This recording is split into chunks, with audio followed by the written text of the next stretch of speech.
Oh, that was delicious. Yeah, I'm sorry. So, how you doing? How are you? I'm doing pretty good. So, we're eating fresh burgers. This week on Dinner with Deano, Silas had a great idea. We're going to be doing a review of other local businesses' food. So this week, Silas said, let's go to Fresh Burger and get some fresh burgers. So we went to Fresh Burger on Pleasantburg. It's next to the Waffle House, just past the Publix. We'll put the address here. It'll be a title card right here. Somewhere Around there. Your title card. And I'm excited. We've been setting up. We've got the food. Yeah. And we're driving back here. And I'm just smelling this and going, oh my gosh, I just want to eat this food. We've been salivating since the moment that was given to us. It's been awesome. Like, oh, man. So I got the bacon cheddar burger, which is one of my favorite things, and fries. And what did you get, Silas? I think I got the old number 7 on the menu, which is, it has like the straw onions, bacon. I believe it has bacon and some barbecue sauce. So it's sort of a hickory burger. I think I've had this once. I usually get the regular deluxe cheeseburger. But this is one of the places that, I mean, every time me and Apollo get together somewhere that isn't here or an office setting, we go to Fresh Burger and, eat there. So I've had it a bunch of times. These wings right here are my favorite. These are the garlic Parmesan. Yeah, so those are delicious. I've never had the just straight up, what is this? Onion rings? Well, they're not onion rings. They're onion straws. Oh, yeah, onion straws. So it's really good. Yeah, so we're going to be eating, talking, chatting. And I'm going to get right into this burger because I'm really excited about it. Go for it. I'll talk a little bit. Why don't you talk a bit? So, Alaska, go. My cat Alaska is smelling this food and she wants Just it. trying to get some. No, this is the reason I wanted to do this show was just to sort of not. I don't think there's a number to the dishes you're going to cook because eventually you're going to start cooking stuff you've never cooked before. Yeah. So we'll continuously. This is my first time making this. This is how to cook it, or maybe you've cooked it before. So, but with this, it sort of gives us a little bit of leeway in terms of what we're putting out each week. So, 1 week we'll do the normal show, which is you cooking, having guests over, having a live performance. But I think this would be a good addition to sort of get some local people in on the show and showcase what they're doing in terms of, how's their food. And I'm thinking, I'm here for this first episode. By the way, I'm co-producer of the TV show, or not TV show, but the cooking show. So I was like, hey, let me be a guest on there. Talk to me. But I think for future episodes like this with the video podcast, I think it's going to be, the store owners or maybe even a cook from one of the locally owned restaurants that come in and have a meal with you and talk about how they make it. Talk about, some of the stuff we asked Greg tonight about, how did you start your restaurant? When did you start it? What is your mission with this? Where do you want to be in 5 years? So I think it gives an opportunity to those people that are small, on a smaller scale, to sort of get that local audience that they need to grow, because there's even people locally don't know too much about Fresh Burger. I mean, you didn't know anything before I'd said anything, so this is just right here going to allow them to grow even further. Because hopefully you guys go and try Fresh Burger. I mean, watch his face each bite he takes. He's like, so this burger is amazing. I mean, it's a thick burger. It's juicy. I mean, it's bigger than the bun, which is always a good thing, and it's really good. Oh. How was the wing? The wing was really... Alaska's still attacking me. The wing was really good. Yeah, a lot of people don't know, but Silas and I are both co-producing, co-executive producers on Dinner with Deano. Somebody has to be behind the camera when Silas is an expert in staging and lighting and everything. So that's why it's kind of cool that we get to see one of the people. Now, if you've seen some of our films, that Silas is a big part of Cracks and Mr. Academy and The Wrong Girl, the stuff we've done together, plus a lot of the other things he's done. But we've had a really good time working together and come up with stuff. He's my unofficial godson. People don't know that. I won't say he's my son because I got yelled at for saying that one time. My sister threatened him, saying, "You ain't his daddy." All right. She about mugged him too. She It's did. funny. Like, So we started working together. Let me finish my bite. I'm sorry, guys. I I'd just rather eat than talk. Well, it's still hot. Yeah. So, me and Dean started working together. I mean, you were still doing Iguana Man, and I came on set a few times to be a PA, and I did Slate. And then I think eventually, you know, as time progressed, I think the first thing we really did together was The Wrong Girl. You were true. You were also helped out on Off the Beaten Path. Oh yeah, but I mean, I came there for like one day because you were there. Y'all's call time was way too early. Yeah, our first collaboration together was The Wrong Girl. Mm-hmm. I had worked with Silas, and we had talked about different things, and it had been a couple of years since I'd done things. Since Off the Beaten Path was the last thing I did, 2014, and I took like a year off from doing anything. Yeah. And then I'm like, I want to write this short film. So I wrote it. I'm going, okay, now what do I do? Who's going to film it? Who's going to help me be my DP and everything? I thought about Silas because I love his work. I love his creativity. I love how he's energetic. And he's a young guy, but he's smart beyond his years. Thank you. No, it's true. You know, we talk about experience a lot. We've had this conversation many times. Well, we talk about the whole age thing. Right. You know what I mean? So it's a thing of, you may have more certain life experiences than me, right? Because, I mean, you're obviously older. Obviously older. You may have those certain aspects, but it's a thing of this. It's like, you know, if, say, you had just started doing film a year ago and I've been doing it for 10 years, you can't sit here and outwit me and say, well, I'm older, I know more. Right. Because I've been doing film for 10 years. Right. You know, and you've been doing it for one. You can't just throw in that, well, I'm this much older or I'm this age. And that's, I think, where my disagreement was, as well as, you know, it's like, well, you know, look at, say you're 50, you know, and you've been going through something for 25 years, and I'm 20, and I've been going through something for 10 years. Yes, your 25 years is longer, but if you look at it, it's still half my life that I've been going through something, and it's still half your life that you've been going through something. It's all that you know of something, and it's all that I know of something. Not to discredit anything that you can, you know, that's not for me to say, well, I discredit any advice you have to offer. You know what I mean? But I think that advice has to be not in terms of, listen to me because I'm this old or this age.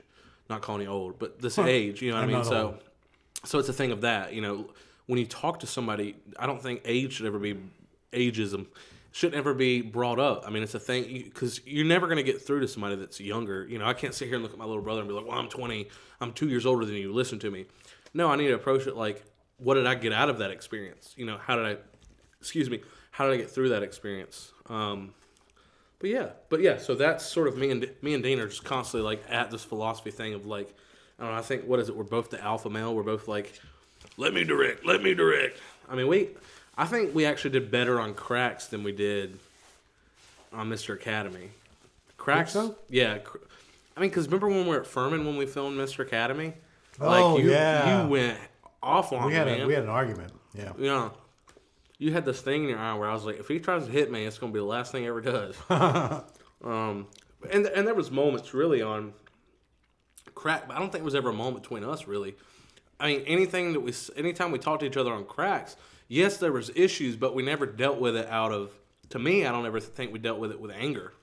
It was always like, hey man, look, I feel this way, you know, or I think this is, you know, when I was stepping on your toes, you were stepping on my toes, we kindly brought it up together, and I think that was great. Writing, I don't think we had any issue at all, which we were surprised about because we're both writers. So for that, you know, part of the filmmaking process, that was smooth. I'd say that I'm looking forward to us looking at the Palm Jewel and getting your insights on it. Because I really think you can look at what I've written and already some of the characters you've already talked about and the other things you're doing. But yeah, I was really, when we decided we were filming, we were still filming Mr. Academy, I think. And I had this short film idea that I was going to do. And I was telling Silas about it. And then I said to him, I think we can make this into a feature film. But we need to work on it together, blah, blah, blah. So we just said, let's do it. I remember we were outside of my back porch. Not porch, really. It's more of a cement thing. And we were talking about what are we going to do next. And I said, well, I've got this short film that I wrote like 3 pages on. It was like nothing. But I had a beginning, middle, and end to it. But it was a short film. It was more of a psychological thriller. It was cracks. But I said, maybe we can take that concept and just expand on it. I don't know if you remember those conversations. We've had many conversations in my backyard. And I was going, I started talking to Silas about it. And he goes, well, what if we do it like this? And that's where it started. Yeah. That's the great thing is that he was talking about collaboration with writing. For me and Silas, the writing collaboration was a lot easier. That we still butted head. I mean, come on. Yeah, but it was again, it was never one of those things where it was like ultimately our idea. I think we had those moments where it was like, no, it has to be this way, it has to be this way. But then we're like, well, let's try it. Yep. And if it doesn't work, it doesn't work. You know, and we got to that point where we eventually would sit down and read it together and say, let's wipe that out completely. Yeah, so he had some ideas for the beginning and some ideas for the ending. I had some ideas for the middle, which it's probably not the best way to write a screenplay. But we just started writing. So we never really wrote the same sections. And then we kind of reviewed what each person wrote. And then he had some ideas, I had some ideas, and we kind of massaged it a little bit. But it was a true 50-50 split on Cracks. I mean, oh yeah. Yeah, and like we were saying, like that was the biggest part where we thought like, how are we going to co-write? You know what I mean? I don't even think. I think we kind of looked at directing like, well, that's easy. You know, we kind of had that. Directing was harder than the writing. It was. It was harder than writing. The writing was like because we can easily come to it. We're not. There's not people around us that are waiting for us to make a decision. Right. So we can have a debate for a week and then look at it. You know, then and have a resolve on set. You have to when you're co-directing.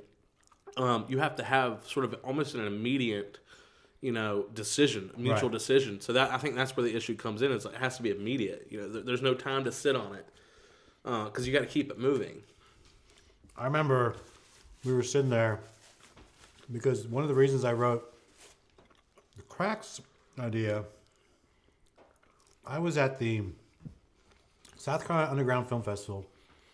And Off the Beaten Path had been accepted. I was there, and I was watching all these really cool, very strange or odd or unique or very different short films.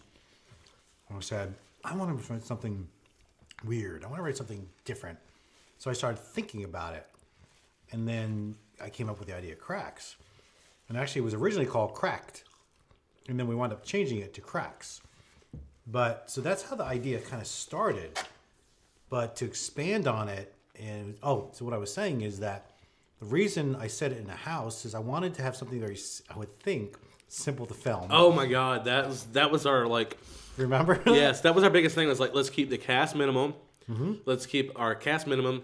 Let's have a location minimum, and like let's try to do this thing. But the more we wrote, like, I mean, there was these new characters. Yeah, there was a dog that was supposed to be in there that we had to axe. Which is fine. It still works. We're going to work with the dog. But I think we still got the same film regardless of having a dog or not. But yeah, I mean, it grew and it grew and it grew and it grew. And, it is what it is. Could we have made it a little simpler without doing necessarily the stuff at the beginning? Probably, We could have introduced some of those plots, I think, at the house with her already arriving at the house. If you haven't seen Cracks, probably haven't, unless you were at the premiere. Yeah, but the thing was that when I was thinking about, this is years ago, I was talking to a friend of mine, Bobby Wilson, who's a writer too, and I've worked with him at Verizon. And he says, I was trying to write something that's just set in one location because it's easy to film. So that's why I picked a house. But then Silas and I were talking and going, okay, why does she stay in the house? You remember that conversation? Mm-hmm. And why doesn't she leave? And then why do people come to her house? Because once we can't have a movie with just one character. So we were having this idea back and forth. And I think it was kind of a mutual thing where we said, what if she's a therapist, psychiatrist or something? Mm-hmm. And then we're like, okay. That gets people in there. People in there. But then why doesn't she leave the house? And I don't know how I really don't remember how we came up with this other than we wound up saying that she has some sort of phobia. Yeah. I think we were there was a split there on it was sort of hard for us to identify. I can't remember which one of us it was, but I don't remember. One of us' argument was that she's scared of open spaces, and one of the other arguments was that she's like terrified of people. Mm-hmm. But it's like, well, and to me that works, her being terrified of people, because anybody that comes into her life, to me, has to be on a schedule. Like, she has to know that person's coming. That's why she's able to deal with people in terms of being a psychiatrist, because she knows at 3 o'clock I can expect Lloyd here. So she has that control of the environment, whereas if it's complete, when she's caught off guard, when she's surprised, that's where her sort of fear, I think, starts to progress and grow. And I think maybe that evolves into the open space. I need to be in a sheltered, private environment. So back to Mr. Academy, which was our first feature that we did together, that I was DP on, you were director. Have we said anything about the release on that yet? Mm-mm. Should we? Can we? We can, sure. So, Mr. Academy premiered last year, March 1st. Yeah. 1st. Oh, wasn't that fun?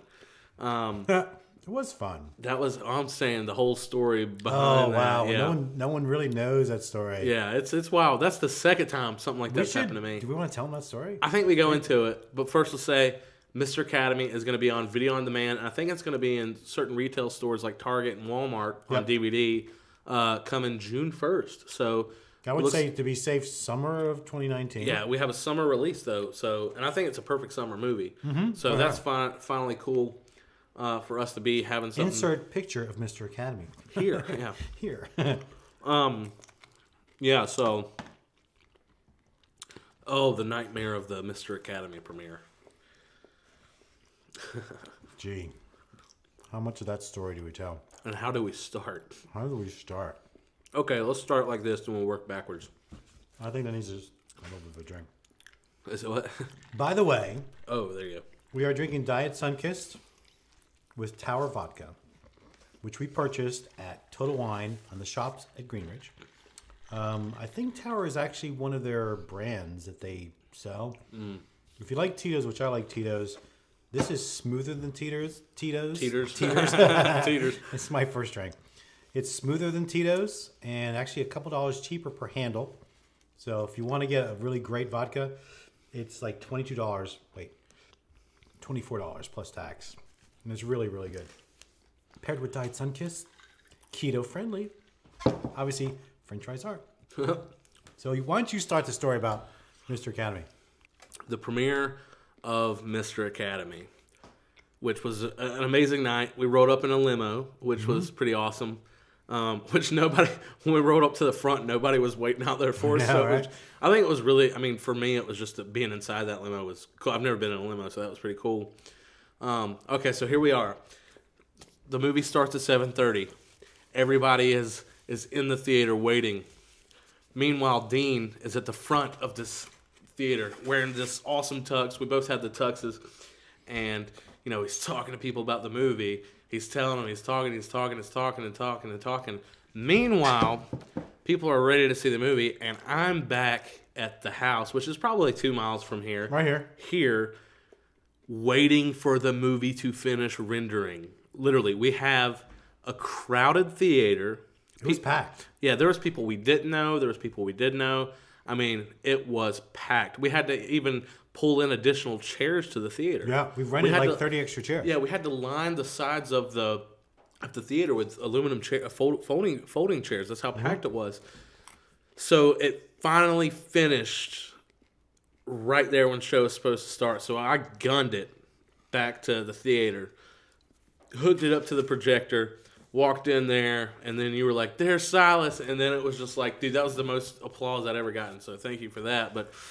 And I got up there and I said probably 4 words, and then Dean wrapped up the whole spiel, and we watched the movie. We enjoyed it, and we just sat there in the back of the theater, sort of where you enter the theater, just watching it, and enjoying how the crowd reacted. We got laughs in I think all the right places, and we got laughs in places we didn't think. But yeah, so that film last second finished rendering, and that morning I had woke up. I'm not even gonna lie, I was hungover to say we were partying the night before. We were excited. And Blaze was there. You had crashed, but me and Blaze stayed up and drank a whole handle of Fireball, and I woke up just I don't even want to say it. It's disgusting.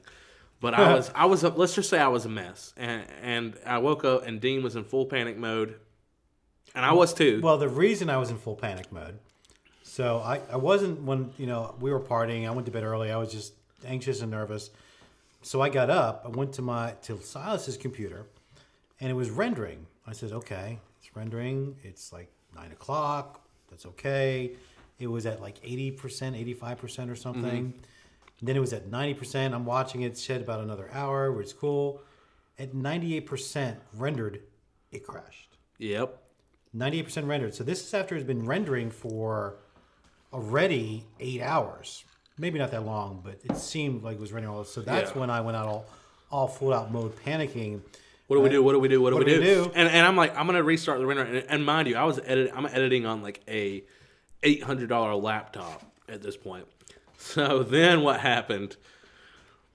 What happened while you were, this is how much of a panic Dean was in. Tell us what did you proceed to do? Well, before I panicked there, I went to get some other stuff. Silas was trying to figure out how to render this stuff. I went to render the chairs and the red carpet and all that stuff. Then I came back, and I'm saying, Silas, what's going on? He said, well, I think I've got to figure it out. I was like, what? And you said, it crashed on the credits. Literally, the last minute of the film, it crashed. And I was like, is it going to work? He says, I think so. I've been watching it because he had started rendering it again. He was actually writing down the time codes, the render minutes, and plotting how long it would actually take. And I'm going, but what if it crashes again? What if it crashes again? So I panicked. I said... I think we did have a thing, though, where it was like, if it crashes, we're just going to have to use that previous copy that we had, which wasn't necessarily the... It wasn't the final, but it would have worked. Yeah, it would have worked. So we did have essentially a backup plan, but we wanted this version to be seen in theaters. So, but yeah, I mean, I remember that now, how it would say, okay, it's at 20%, it says it's going to take this long, and then I would leave for 5 minutes, come back, and it's at 27%, and then I would just do math to make sure those percentages was accurate with the amount of time that it said, so that we can say it's going to be done at this point. So what did I do? I said, I'm buying a new computer. I'm buying the most powerful computer I can find right now, and we're going to transfer all this stuff to the new computer. So I went to the Apple store, and I bought the iMac Pro, and I dropped down $5,000 as I cried, going, but I needed a plan B. I wasn't even thinking about the option of the other movie. I was just thinking, we've got a sold out crowd plus. Yeah. So came back, and it was already going. It was going, and I still set up the new computer. And you kept telling me that you were like, it's in that now, transfer all this stuff to this computer. Right. And now knowing how we know that computer operates, we should have did that because it would have been instant. No, but it wouldn't. Remember how long it took? The project files took like 4 hours. Oh, to duplicate them. Yeah. So we wound up not using the new computer that I bought. Purposely for that, but we're using it now. We're using it now. It did cracks amazingly. Yeah. And so thank goodness we had it. And then later on, just to tell you that it was a good purchase. I mean, I don't regret it at all. When we had to make some changes for the distributor, our distributor is Green Apple Entertainment. If you go to greenappleentertainment.com, you can see all the films that they've distributed, some really impressive films with some impressive celebrities. But I remember when so we had to convert all the project files to one file to import it into the new computer, which took 5 hours to do that. But once we had all the project files, when we started rendering it, it took the first render we ever did for distribution. 45 minutes. Oh, yeah. So 8 hours versus 45 minutes. 45 minutes. Great investment. Yeah, great investment. So it was a crazy night. It was hectic. We were both anxious and nervous. And I know when I was watching it that night, because we'd the night before, we'd gotten together in our tuxedos. We got into the theater and we got it on the screen because we actually hooked up Silas's laptop to the projector. Because if you've ever seen a movie theater today, there's no reels. It's all data, electronic data. So we saw it and we knew it worked. So this new version, I was nervous saying, did it render fine? It looks good, and it did. There were some issues that we noticed that you fixed a lot of them on the re-edits and things, but it was a great night.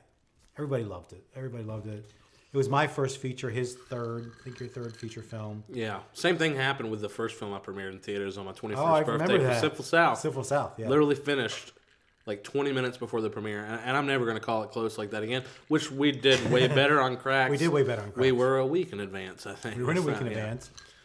Which was still close. Our booty holes are still pretty tight on that one. And it was only, we have a great relationship with the Camelot Theater, and Andrew, who's the owner of the theaters, is really great. I think he goes by Andrew, but some Does people he call go? him Andy. I call him Andy. I know, Andrew. What's up, Andy or Andrew? But we decided to put it in the format where you could actually, it's called a DCP, Digital Cinema Package. Yeah. DCP format. And we figured it out. Oh, but that was our big issue because Premiere has a DCP render option, and that didn't work. Didn't work. We did it like 2 or 3 times at the theater, and then you found there was one DCP thing I looked online, and it was a free little thing, and I was like, "That's not going to work. It's just going to be an ad." Which was probably but the then one you that downloaded it, and it worked. And I was like, "Well, damn! Now you get credit for it." So we in Premiere there's a format where you can convert it to DCP format, which is the format that theaters use, and they have these cartridges. They look like VCR tapes with a little handle, and you stick it in their computer machine. It downloads from there. And so we created this format. We thought it would work. We put it on a hard drive, and we gave it to the theater owner. And he's like, "What's this? It's our movie, DCP format." He goes, "Oh, that's going to take forever to download." Don't you remember that? Oh yeah, so we had to get that cartridge, and so that helped a lot. And then it turned out we did it wrong, or Premiere didn't do it right. And then I said to him, "Well, where do you get these type of cartridges?" "Well, I don't know." Yeah. It's like, okay. So I found the cartridge on Amazon. I found a hard drive on Amazon. I found what I needed to create this. And then we actually did that. We got the cartridge. We did it, did the format, put it in there. Didn't work. And we're like, that was like that Monday night. Oh, yeah. So that's when we were both in full panic mode saying, well, how do we do this? And Silas was up, I think, all night. You're up all night. Trying to figure it out. And then I woke up the next morning as you figured out, no, didn't figure it out. No! And then I wound up just finding this program, DCP-O-Matic. The one I ignored. It was freeware. Yeah. And I'm always a little hesitant to plugins like that are free. We had the right cartridge. It fits in the machine. It literally, like I said, it looks like a VCR cartridge, but it didn't convert correctly. And I think that was when we were still using the Premiere DCP, Pro. Raptor DCP, yeah. Raptor, yeah. So I found DCP-O-Matic, downloaded the free program, and then I read some of the formats, and I just dragged and dropped, which I thought was actually the trailer, into it. It took only 3 hours or so to convert it to DCP. Then I realized I downloaded the entire film, and it was 150 gigs. So it was the right size, because the first thing that Andy said is when we gave him that file, it was only 15 gigs. Yeah, it wasn't right. It wasn't right. And remember he showed us Bohemian Rhapsody's cartridge? Oh, yeah. It was almost 300 gigabytes. Yeah. Look at what I just got for Bohemian Rhapsody. I'm like, oh, wow. So we knew it was the right size for our length movie. And then we sent it to him. He tried it out. It worked. But you noticed one of the settings was a little bit low. What do you mean? Like the frame rate or something. So the file was like, it said you have these ranges of things that would change. When we were setting it up. So when we did the final version, it turned out to be it was like 275 gigs. Yeah. Which it still worked. Yeah. And we gave it to them and it worked great. So now we know how to do it. That's the great thing is anytime we need to do a DCP format, if you're a filmmaker out there, you want to know what you need to buy, what programs you need, we know, and it works. Maybe we should do something later on, a tutorial on how to create a DCP. Yeah, because for some reason Premiere didn't work. Although Dahl said that when he did it in Premiere, it worked fine. Yeah, that's what I'm saying. Yeah, and I asked him. I looked up other people, and I don't know what we were doing. How many different videos we looked at all said the same thing? I wonder if I had to do anything with whatever files you're running the DCP down. If it had to be on a native drive versus external. If it couldn't pull from the external. It could be. But we can use this DCP-O-Matic format again because that was easy. Oh, man. Drop it in there and it just goes. So we were grateful. I mean, a lot of ups and downs, but I know I learned a lot about how to get things ready for a theater. And now we got the cartridge. Whenever we want to go, we can take it any theater, and it's the same format.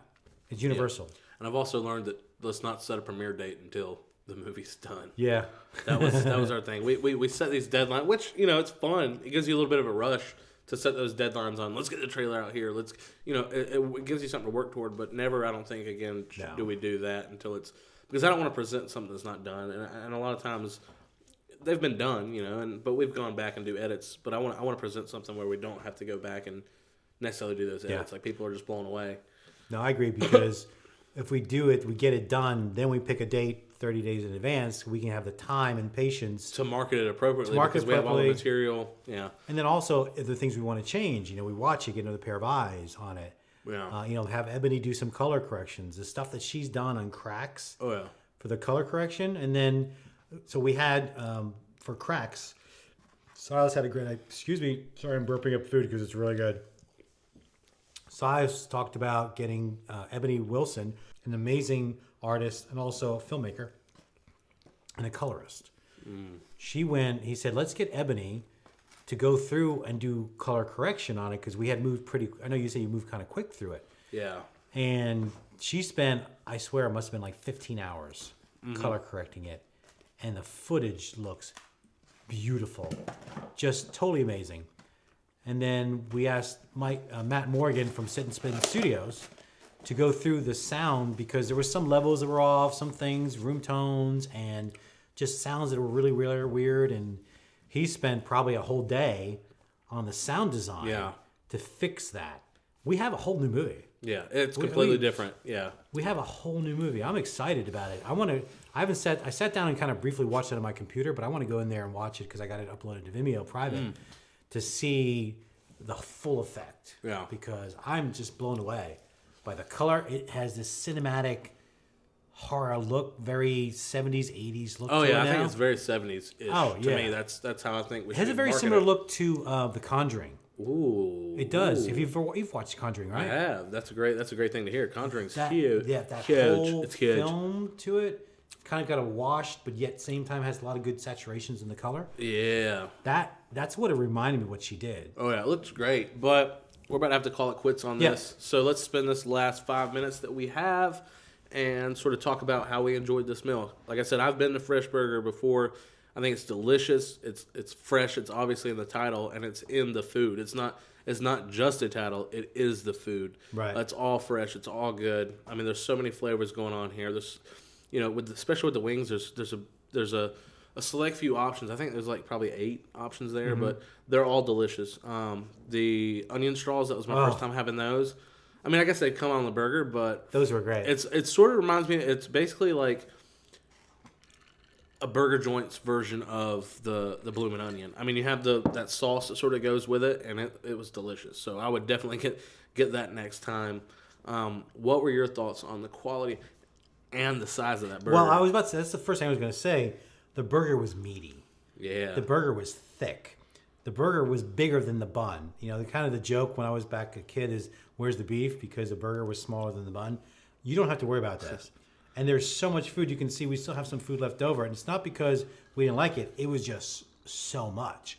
I didn't eat all my fries, but I ate every single piece of this burger. Oh, the burger was delicious. And it was flavorful from what and I juicy can tell, and not it's dry. like these patties are made, ready Makes to go. them fresh. They're not just some frozen patty that's... Right. I mean, each one of these burgers has the patties shaped different because it's crafted. You know what I mean? That's funny because that's what I noticed is like this was kind of like a lopsided burger, which to me is like homemade. That's what I'm saying. They're it homemade looks patties. homemade. It's not just some frozen little disc that you throw in whatever. It was like your uncle's burger he throws on the grill. You know what I mean? Right. And how big a burger you want. How many you want. So it was. I mean, it was. Yeah, and we looked at the price. I remember, but they weren't. They were value pricing, meaning it wasn't cheap.